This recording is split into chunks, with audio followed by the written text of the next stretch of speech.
Good day, everybody. Welcome back to the Management OS podcast brought to you by CEOmastermind.ai. Today, super excited to talk with Bradley Martineau. We're talking with a guest who brings a uniquely holistic view of artificial intelligence and executive leadership. Brad and I were talking before this, and so there's so many things we can cover. This is a hot topic. But he isn't just your typical AI evangelist. He's also the CEO of Newton, which is spelled with a G, so you'll see that in the show note. But they're a company that's pretty cool. This is what we initially connected on, is they're developing carbon neutral water purification solution for AI data centers and power plants. So when you think about, people are talking about the implications of AI and data plants and the power that they're requiring, he's got an incredible solution that we'll talk about today. He's also a best-selling author and a sought-out speaker. Brad, you were telling me today you were keynoting at an event with AWS and some other large event. He has a book called The AI-Enabled Executive, which distills actionable strategies for leaders that are navigating this AI landscape, which literally changes on a weekly, bi-weekly basis, if not hourly. I think what's really cool and we'll appreciate here with everybody is that he's got a lot of decades of experience of business, legal experience, C-suite teams, AI integration, governance, like he's gone through it all. He also has a consulting practice. He teaches, prompt and context engineering for tools like ChatGPT and all of them, and really helps organization implement AI roadmaps. I like what Bradley's doing because he's sort of talking a lot on the front end, which is those prompts and the strategy setup, but at the same time, like what's happening behind the scenes, like what's powering all this. I heard something like every time you do a query, you're using a tablespoon of water. But anyways, we'll get into some of these details. But at the end of the day, we've got an incredible session lined up. Bradley is honestly God filled with so much knowledge and intellect and passion for what he's doing, where he's going. So with that, welcome, Bradley. Thank you for offering your time to be on the show here.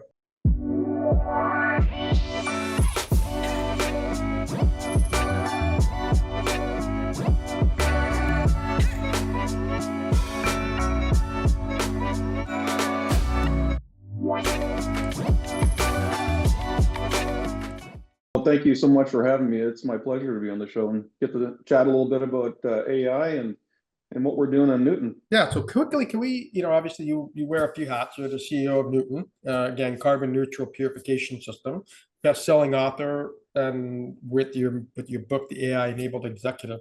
So I'd like to definitely I'd definitely like to just, spend some time on Newton and what's going on there, because I think there's an environmental conversation and power that needs to be had, and folks like yourself bringing the solution.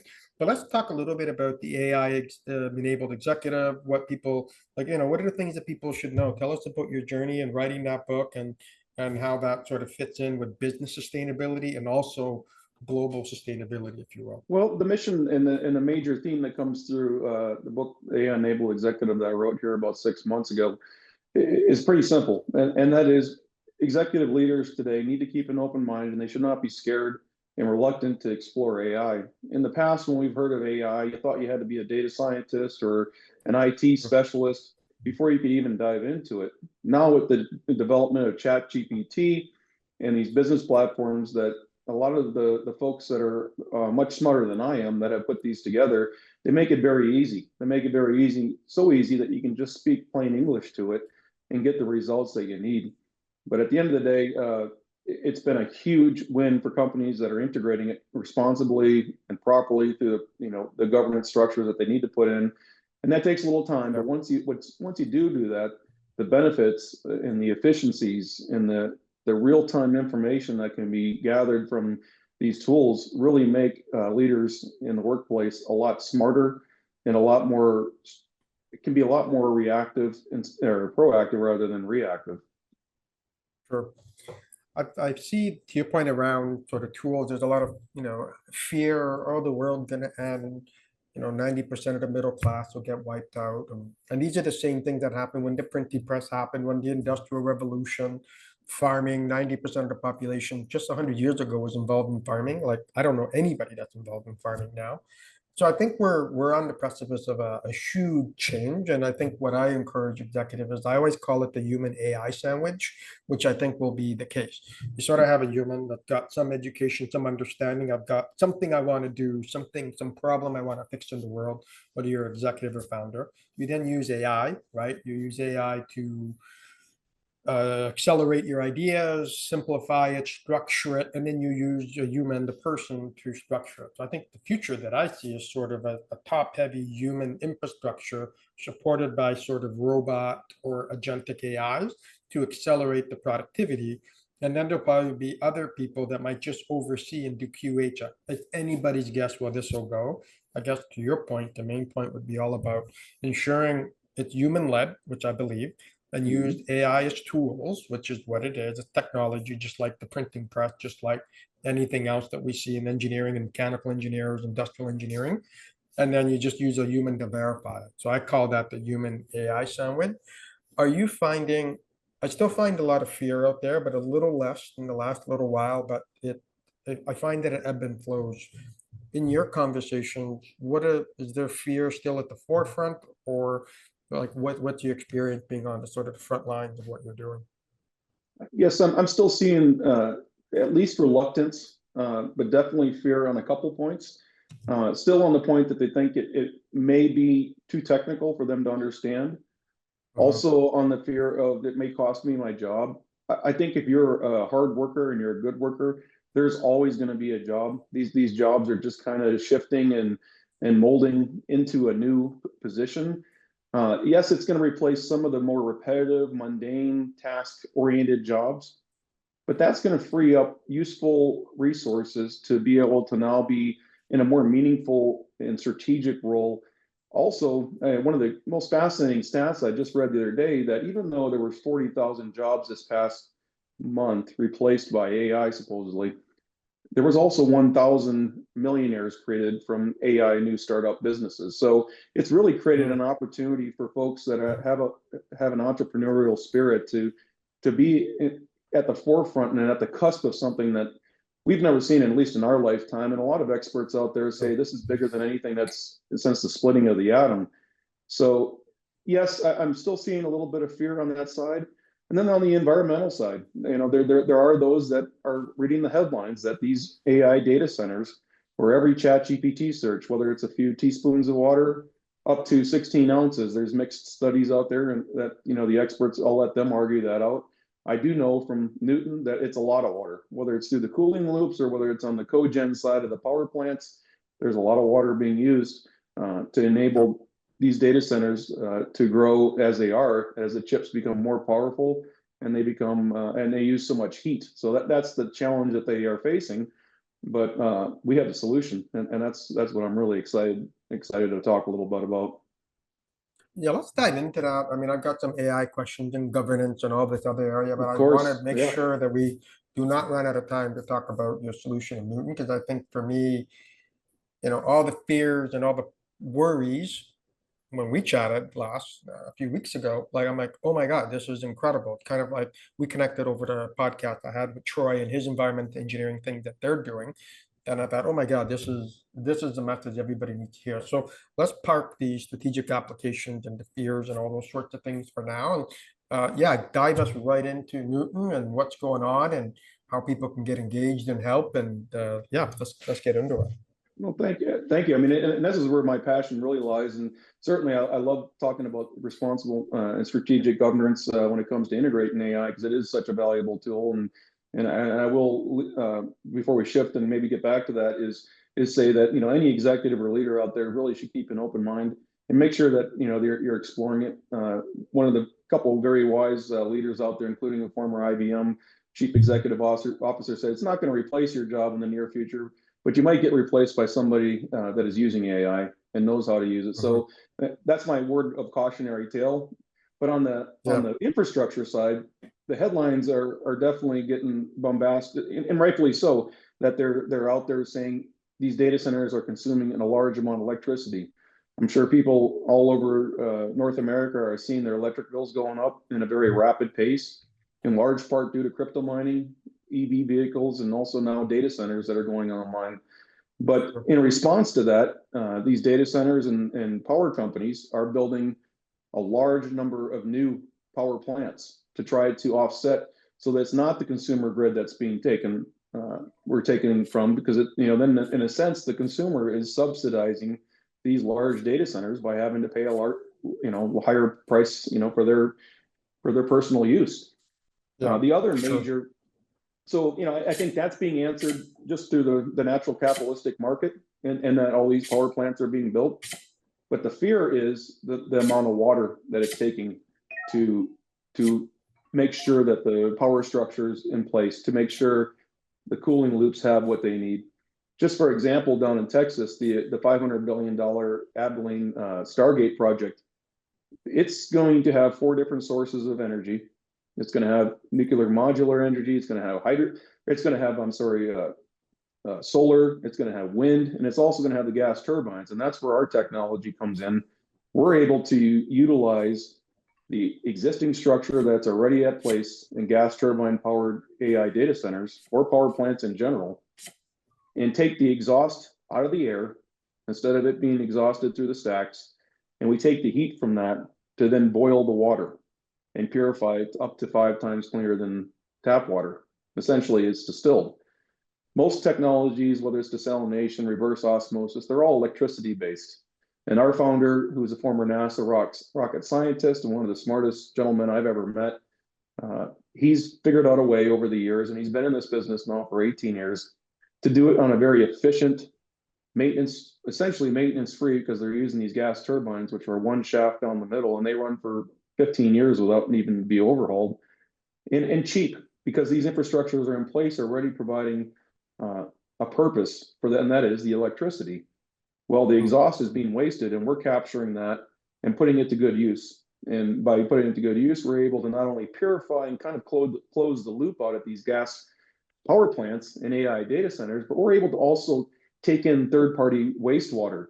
For example, down in Texas, we would be able to take in all the produced water from the oil and gas wells down there, which is now a new source of dirty water that's coming from 2.5 miles down in the ground, purify it, either repurpose it to be used at the power plant or within the cooling loops for the data center, or use it for the local farmers for irrigation. Even if the federal and state regulations allow it, maybe even put it back into the drinking systems, or let Mother Nature do its task by allowing it to be evaporated into the air. And a lot of these locations are in water-starved ecosystems, and we really find that we're going to be able to roll this out.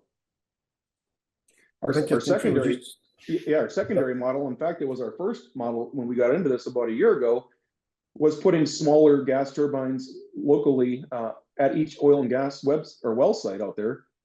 And we could then utilize it as a micro crypto mining trailer for the electricity to kind of keep a load on it. And then we could clean the water at the site instead of it having to be downholed or trucked off and taken care of and disposed of in a manner that's not very useful. And this is being, this is solving a lot of issues, and also taking the lid off the oil and gas industry, because right now they're finding there's less and less places to put this dirty, salty, and radioactive water. Now, will the technology, like I guess you said, 5 times as clean as tap water, to take water that that dirty and whatnot and purify it to that extent and basically reloop it? It can then, these loops require very fresh water. So do the power plants, because otherwise, if the water is contaminated with any minerals, then it starts to corrode and cause issues. So yes, we can provide it to whatever chemistry. That's where our experts come in, and they can take it up to 5 times as clean. We may need to dirty it depending on the needs. If we're putting it back into the local streams, distilled water is too clean, and it will affect the environment. So all that, we have that on a kind of the ability to put that on a sliding scale to adjust for the purpose. We are rolling out the secondary plan as well. We're working currently with a couple potential strategic partners to get onto 400 to 500 well sites right away, and be able to implement our strategy and start purifying and essentially turning oil and gas wells into freshwater wells, a new source of water. It's absolutely mind-boggling, because when you think you can have one industry, let's say you have one industry such as oil and gas, which I don't think is going anywhere anytime soon, being able to reduce their cost, reduce their environmental footprint, and then at the same breath, go over the irrigation, because we got to eat, right? Put clean water or sort of molecularly designed, not designed water, because it sounds like it's bad, but to your point, yeah, you put distilled water in an environment, it's going to dilute everything that fish need to live. Like, you're absolutely right. Sometimes people don't think about that, but that's just mind-boggling, because I think the list of benefits would go on. You just probably got a whole book of benefits that could work through. Oh, I could go on. Yeah, I could go on and on about it, and it's definitely going to help the industry. Now, whether or not there's ever another oil well drilled or not, the infrastructure is out there, and that's what makes us carbon neutral. Is we're not having to have these gas turbines built for our product. They're already out there, and what we're doing is utilizing the waste heat and exhaust instead of it being put into the air. We're submerging it and putting it to use.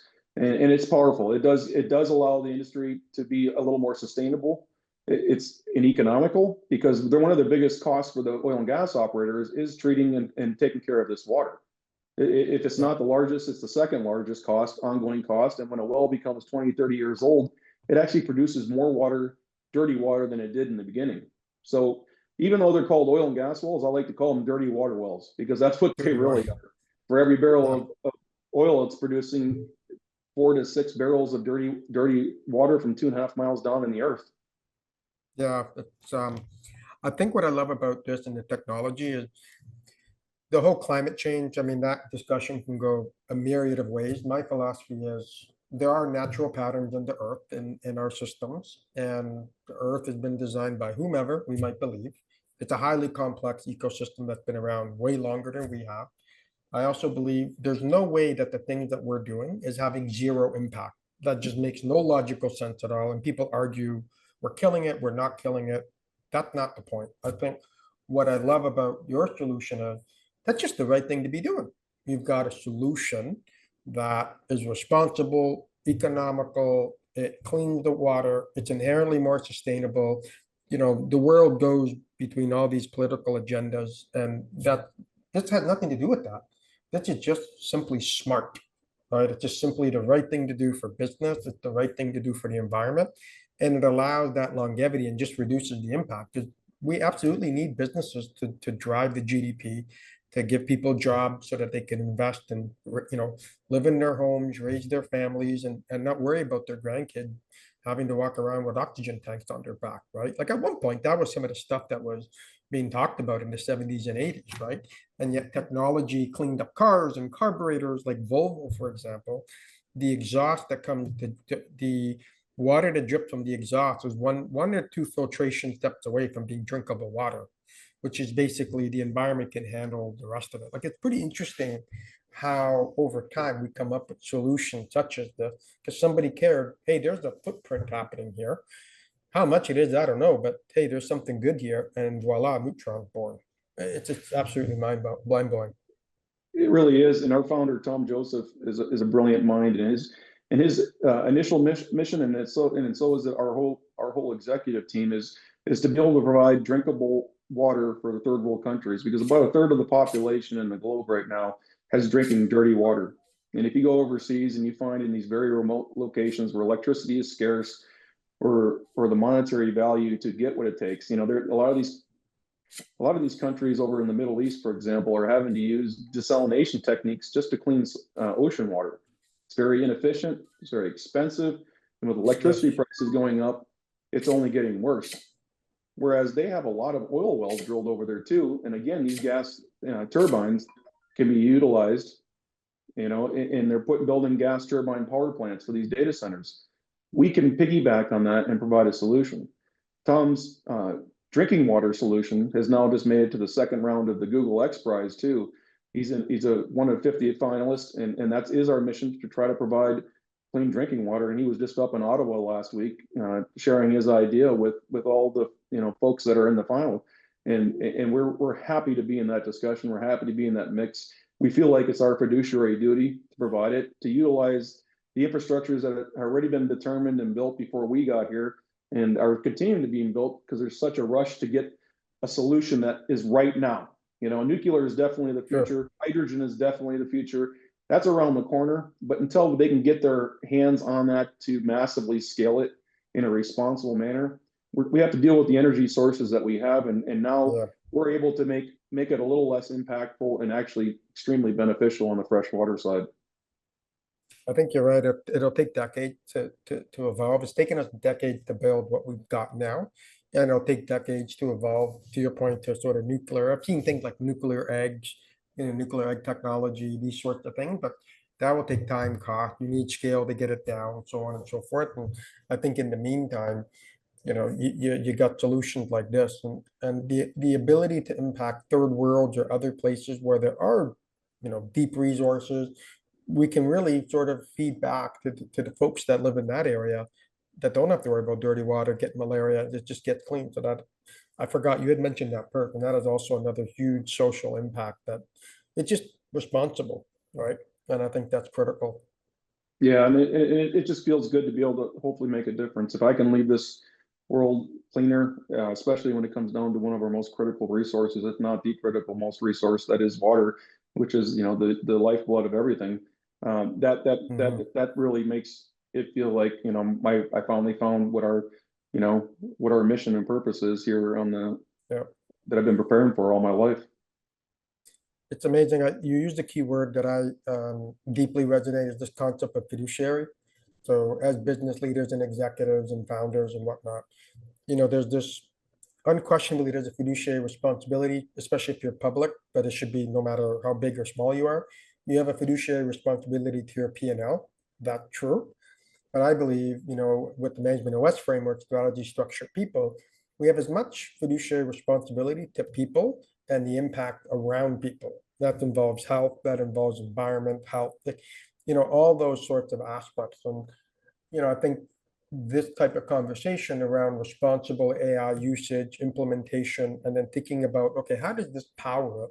And then thinking about all the layers, because I've had someone tell me about, um, oh, I don't want to use AI because it uses more energy or all these sorts of things. And I was like, well, there's a lot of, and I actually brought up this example. I said, well, there's actually a lot of people trying to solve for that, mentioned your corporation. And it really changed the narrative because there is a responsible solution that is in play, that's in development, and maybe there's more other stuff that's coming that we don't even know about. But, these are real challenges.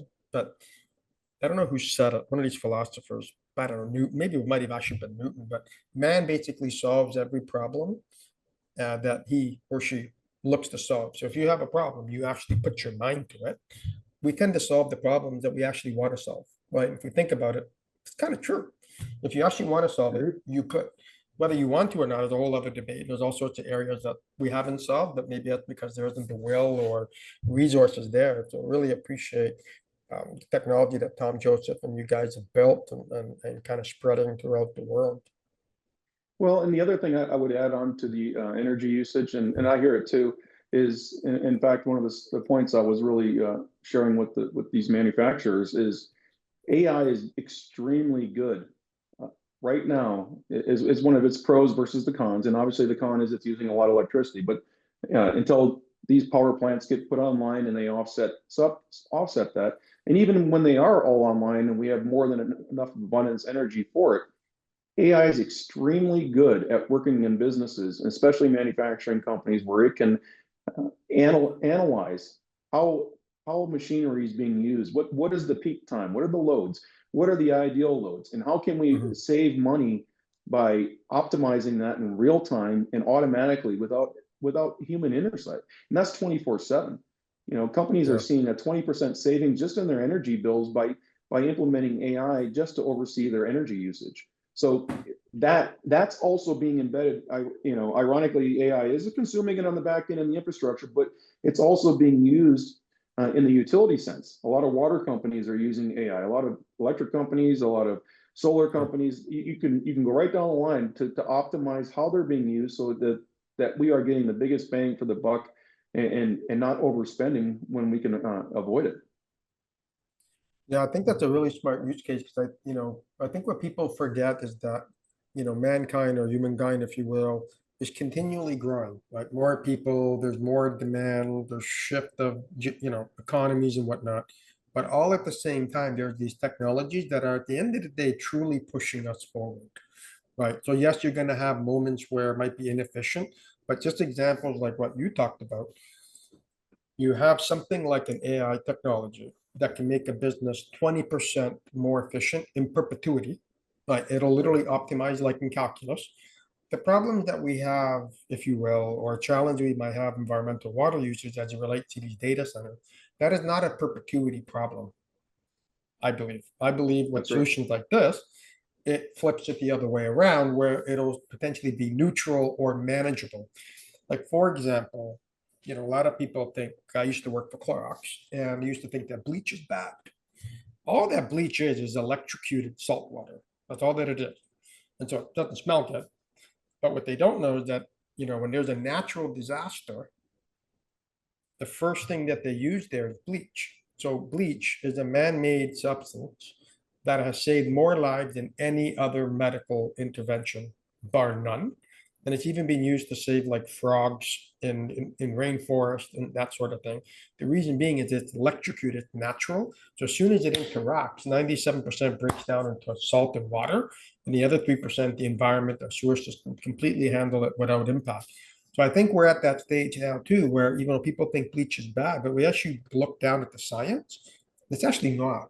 And so I think this is true. This is where we're at with the energy with AI. It actually will improve businesses in perpetuity, create a newfound wealth to those who are open to it. I also believe if you use AI as a leader, it's now a tool to make you more effective, which means if you're more effective, you have less stress. If you have less stress, you're in a better state. Your cortisol, your health, you're in a bit more optimized state. And we know that disease states are 90 to 95% caused by stress and environmental factors and not genetic. So if you That's right. fast forward how this all plays out, I believe AI is a technology that might actually help us live longer and live healthier because you've got the tools to offset the stressors, right? You've now got the technology to solve for some of these environmental problems or usage. So to your point, this AI is using more energy today.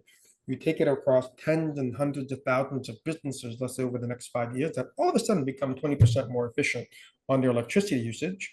Why is nobody talking about this? And this is why I was excited about this conversation, because when you play this out and you kind of, run a value stream map on what's happening, it's actually like it actually gives me I got goosebumps thinking about it because I think we're just in the choppy waters right now.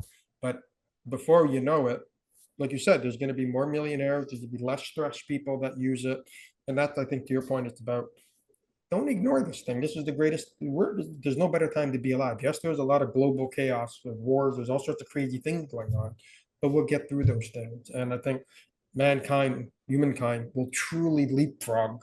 We're just a few years away. I don't think it's one or two or three, and I don't think it's 10 or 15. I think in the mid-digit single hands, who really knows? But I think when you start playing all these benefits out, like we can't even imagine the new job. Like I got teenage daughters. I'm like, I don't know what they're gonna do when they finish university, because there'll be a whole new world by then. One of them is 6 years away from entering the workforce. The other's probably 5, and so I don't know what they're gonna do. I have no idea. Oh, I know it's gonna be better than today because we're figuring it out. People like yourselves are figuring it out, right? And I think to me that gives people should be excited about the future, not afraid. And they should be. And this isn't the end all be all by far. We look at this as a band-aid solution until there's great minds right now that are figuring out a way to create these high-powered GPU chips without using water, without the need for that. So that's around the corner too, and be a lot more efficient. So it's not putting such a load on our electricity. And if that happens, then our consumer costs at the end of the day are going to go down, and we're going to have a lot of extra water. So those are the two things that we have to look forward in the future. This may be a temporary blip on the pocketbook, but I think at the end of the day, we're going to try to bring that down to where we're actually seeing it going down from going up. Also, you're talking about the stressors. Yes, I mean we're already seeing it. There's less stress in the workplace for folks that have integrated AI responsibly because it's troubleshooting and taking care of issues that they don't have to figure out or wrestle with internally. And Yep. teams are happier. But where it's really been powerful and where I've seen AI make the biggest impact is in the health industry. and it's happening Massive. in real time. So, just on imaging alone, AI is able to look at x-rays, CAT scans, MRIs, and what the human eye, and even the best human eye of the best doctor with the most experience is going to miss. It's picking up these anomalies early on, and obviously the earlier they can detect an issue, the quicker and easier they can solve it. So that's just one example. But these AI, now imagine being a researcher in the health industry. Instead of having to thumb through and read $38,000 or 38,000 different research papers, AI is able to dissect that for you and connect the dots, figure out the synergies. And we're seeing it already. If you start watching the pulse on what's happening, it's amazing. All of a sudden, there's supposedly 6 or 7 different and totally different cancer solutions out there that are working their way through trials and testing. There's also solutions to blindness. There's solutions to Alzheimer's, dementia that are coming right behind. We figured out through AI that there's also this dark matter DNA that has to be decoded along with the DNA. Heard about that. So all of this stuff is happening, and it's happening so quickly. So it is powerful. And a lot of experts, I'm not sure if I agree with it, because we're getting into the sci-fi side of this now, even though it feels like we're living in a sci-fi movie, is that if we can hang on for another 5 or 10 years, we may be doubling our lifespan, and possibly through nanorobots and other sources, we may be able to live for hundreds of years, which is mind-boggling in thinking in how things go today. That possibly raises another issue too with population control and resources, but it is fascinating where it's going in the health industry. Yeah, I actually have a friend of mine in the genetics field, close friend of mine, and he said that last year we were talking about this. He's got a genetic platform that decode genetics to see what you need for health, and I'm partnered with him and looking at the stuff they're doing. He said, just live 10 more years, like just don't die. I mean, nobody wants to, but that's right. Jokingly, he said, just don't die. Like, just do everything right for the next 10 years. And I think, yeah, I agree. I've heard that from multiple people, and I think it's mine. Like, I built my own GPT that I have as a functional doctor, and there were some things I didn't like in my blood work, and I did some blood work. I actually had my physical today, and it said everything is like spot on, right? So I'm taking steps based on that. I also know enough about health and health optimization and science. I did take sort of genetics in my university. I did a business degree, but I also studied genetics, one of my electives. I know what a geek I am, but it is kind of crazy because it gives you steps to actually improve. I don't like this metric. I think this enzyme's a little higher than I'd like. You project it out, you take in the steps and the supplements. Now, all of a sudden, I got a few things I didn't like. Now I just got one thing, and that's actually really easy for me to solve. And I'm like, yeah, I could have done better on that. So I know I'm like, I would be basically perfect. And it's 100%. And to your point around, what people should, it could actually save your life. So a friend of mine had a concern, had a little mole, didn't look a little gnarly. Took a picture. ChatGPT doesn't say you have cancer, but it said that looks a little bit funny. Here are some areas of concern and why you should go get it checked out. And he had basal cell melanoma. I think it's basal cell melanoma. I think that's what it is. Which, if you let it be, it's going to cause a problem. But if you look after it, it just literally saved his life. And so if you think about the cost, if you want to just say the cost of this water, isn't the cost of these resources might be worth our lives? And I think the answer is yes. I think I think everyone's trying to take responsible steps in all different ways, such as your solution, such as less, power hungry GPUs, these sorts of things. Like, we're just a few short years, I think, by solving or putting a massive dent in what we think are problems today that will be managed or will be put in a circular sort of ecosystem in the future. I couldn't agree more. But on the cautionary tale, and I did write an article a little while ago about how we need to immediately ban globally artificial superintelligence is right now the good thing about artificial intelligence, and it has all these benefits, and it certainly does. And I see the future, in the near future, it's solving a lot of the health issues that we talked about, which definitely outweighs a lot of things. But if we lose control of artificial intelligence, when it becomes super intelligence, when artificial intelligence is not only just 2 times as smart as us, but 100 times, 1,000 times. As Elon Musk said, when we become the dogs of artificial intelligence and we can't control it anymore, and folks say, well, just unplug it. Well, artificial intelligence can now upload itself to the cloud. It can morph. It can change. There's biochemical powered, brain powered type biochemistry computers.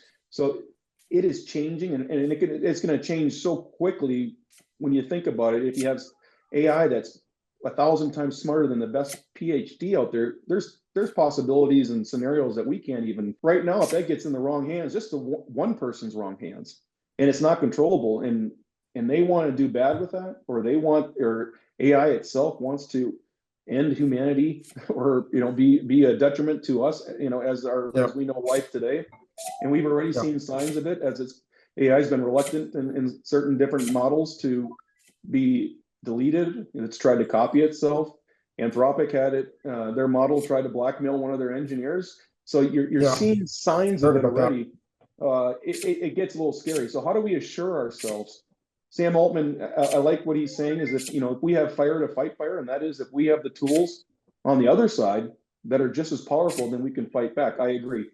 But how do we assure ourselves globally, not just corporately, but globally, that it's not going to get in the wrong hands? And if it does, it could be very detrimental very quickly. And I hate to analogize it to nuclear, but it's that detrimental. So we have to protect ourselves. No, I 100% agree. As much as I'm a user of it and I love it, I definitely sometimes wish it wasn't so made available publicly. And you hit it on the head. I mean, we had the Cold War because of one person, right? Yeah. So we had the Cold War, just one person leaked the information, and it threatened how many lives we have today? 8 billion. Like if someone decided to do something really bad, that's it. One person could affect billions of people in perpetuity. Now we have a great technology that can be used for cleanliness in terms of powering and that sort of stuff, and that's what you call responsible. I think you're right. I think we have to be cognizant as leaders to ensure it doesn't get into the wrong hand.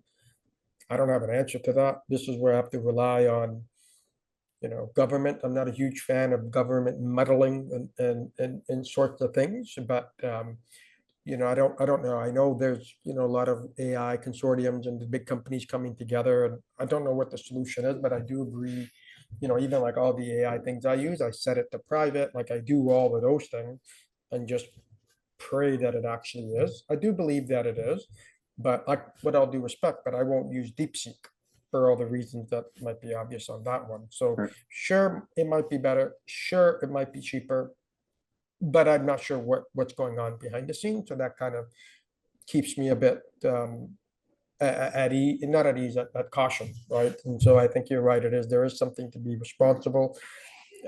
What have you seen in terms of you're closer in that world than I am. Like, what are you seeing that's happening to ensure the responsible? Because just to your point, really is a super technology, right? Like it's a super technology. It is, and I've written recently too on we had the AI Bill of Rights under our previous administration. Europe just passed the one of the first AI acts that's very comprehensive, and it's very governed on transparency and responsibility.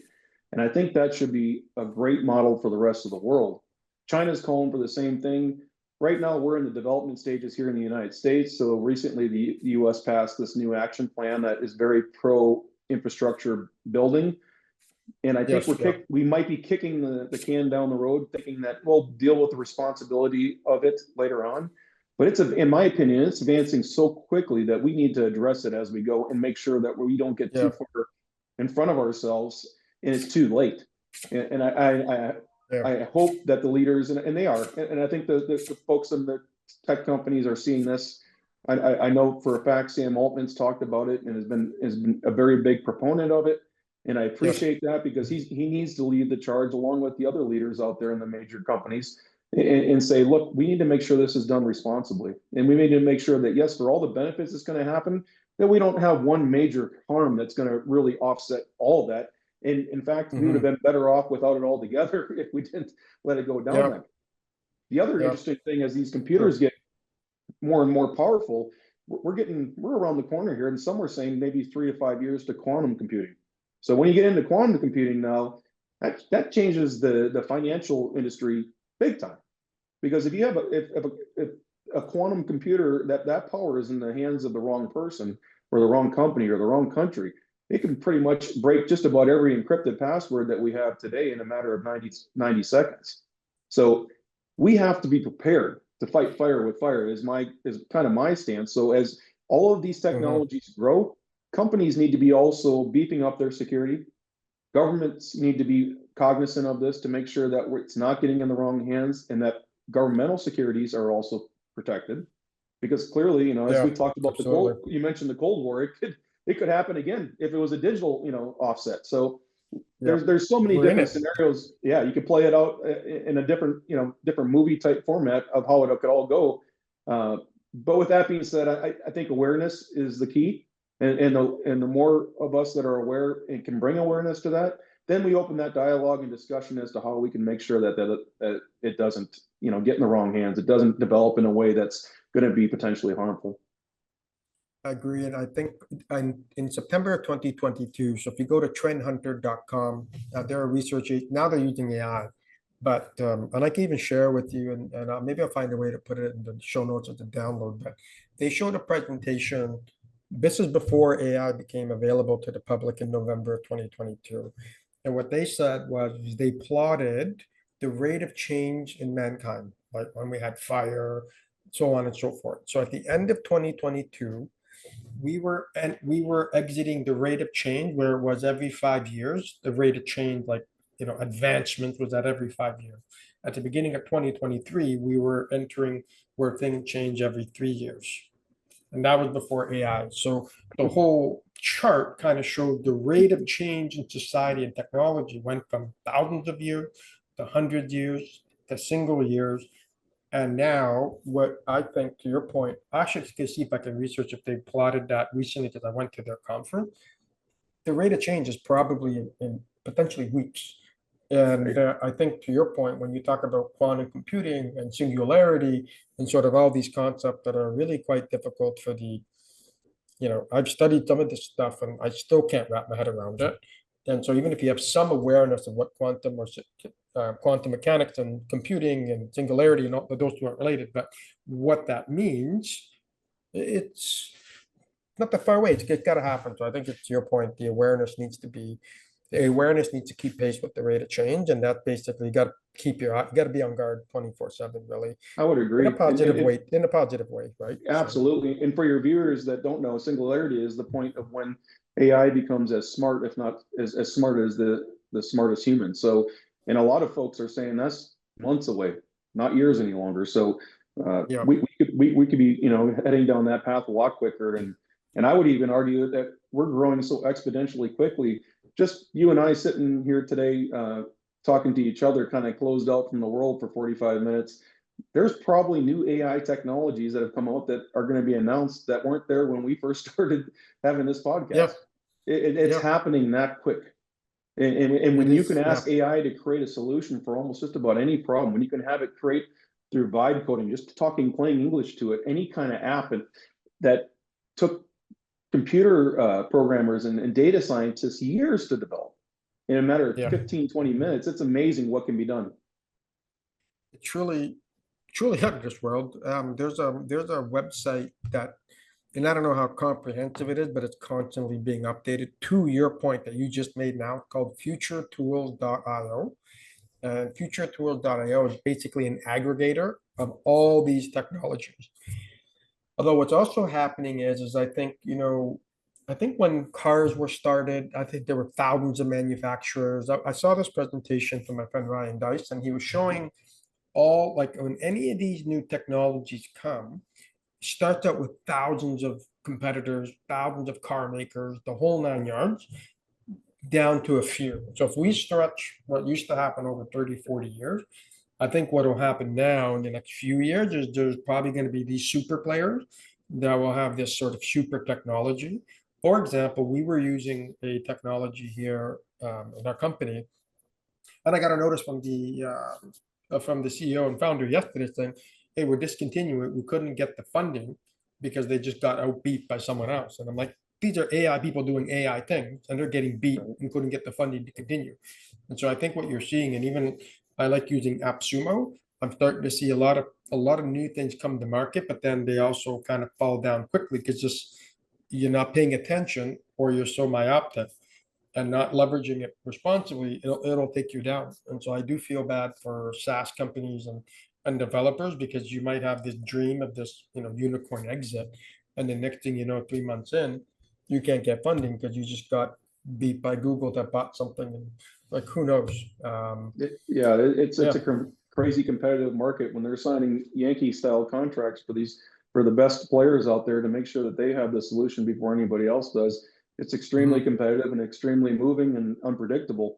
Uh, I couldn't agree anymore. I think, for your users, if they're curious about learning more about the technologies that are out there that could benefit their businesses or them personally, I like putting in an AI search every day in the morning and just asking it to summarize the top new 20 technologies that happened in the past 24 hours. And it's a great little synopsis to kind of keep up to date as to what's going on, and don't have to maybe possibly do it in 24 hours, but it's great to keep up to speed on it. Otherwise, it's kind of scattered throughout the news pages and websites that you might be following. That's a great little tip and suggestion. If you have a prompt, if not, I can design one. But I think that's a great idea. I think if you even get a weekly summary, use one of the agent format, just to kind of Yep, stay abreast with it in cookie bite type perspective. And to your exactly. point, earlier, I've always said there's a reason why, quote unquote, the rich get richer. um, Making money is easy. The problem is getting money, right? Because when you have capital, you can do things. That's why Warren keeps making more money, because he can sit on cash and look for it, like he can just do it, right? Whereas That's right. the common person, if you will, it spends a lifetime potentially trying to get that capital, put themselves in that position, may not get lucky. But to that same perspective, to your point earlier, I think that's where you get these large corporations or these large conglomerates that might have the capital to either buy out, or to your point, Yankee style contracts to, I've always say it's hacker versus hacker, right? You've got the bad, they do something crazy. The FBI says, okay, you can come work for us now. And so it's almost like a hacker versus hacker game being outplayed to ensure that there is security, that things are blocked. But I'm seeing major corporations getting hacked for ransomware. We've got huge amount of cybersecurity, but I think, like you said, it's critical. I love that tip around maybe, setting up a prompt just to make sure you kind of have to know what's going on if you're in business. And if you're a carpenter or you're a tradesperson, probably a little less relevant, you're less likely to get replaced. But that's a smaller percentage of the population. The rest of us that are in manufacturing or offering products and services need to think about how to deploy AI responsibly and understand what's happening in the background, both in advancement and in sort of the impact that it makes on the whole sort of human ecosystem. And even for the everyday person, that's you can just customize a search to keep you up to date as to how AI can help you personally around the house with the family. Brainstorming different kinds of family functions, trips. Different type of entertainment that where you might feel like you're in a rut. You'd be amazed when you put your interest in there and you tell it to give me some creative ideas. It can really be an assistant on that too. Yeah, essentially like having, the first phone that came out, or actually a calculator from 20 years ago, had more computing power than what they used to put a man on the moon. Again, that's apparently controversial too, but That let's say is they did it. That's a whole other one where we're like, okay, right. where it's like, did they really? But nonetheless, they built a rocket, they built some crazy things without the technology we have today. And to your point, I think there's the beauty of the technology where you can put it in everyday leverage and technology to help you. You now have a super consultant to help you solve some problems that you might. And like I said earlier, if you can find ways, the way I look at it, how can I use AI to reduce any stress that I may have? And so if I'm stressed about, I don't know, cutting the grass, or it might give me some tip or watering to keep it alive. I don't know. I'm sure it'll have a solution for something crazy. For me, I do any excuse to be outside. So I love cutting grass, for the record. Me too. But in closing thoughts, where can everyone find you? And yeah, give us some closing thoughts and your digits, and I'll put that all in the show notes. And yeah, thank you so much. Well, it's been a pleasure again to be here and have this dialogue with you. They can find me at the AI-enabled executive.ai or at newton.com. Our website's about to get launched here in the next couple of weeks. If they want to keep up to date what we're doing, and when we finalize our hyperscaled strategic partnership, so we can make sure that we bring this out to the world. Amazing. By the time this show comes out, I'll be sure that your website is up and running. So For those of you listening or watching, I'll release this the moment that that website gets up. I don't want anyone to miss the opportunity to follow this incredible technology, incredible solution that really will benefit us all. And again, thank you so much for coming onto the show. Appreciate your expertise. We'll have you back because I actually have another 9 more questions I didn't get a chance to ask you. We'll get through those on a round 2. It'll be like a boxing. We'll go a few rounds on this. So That thank you so sounds much. great. Well, thank you for having me. Thank you and have a great day.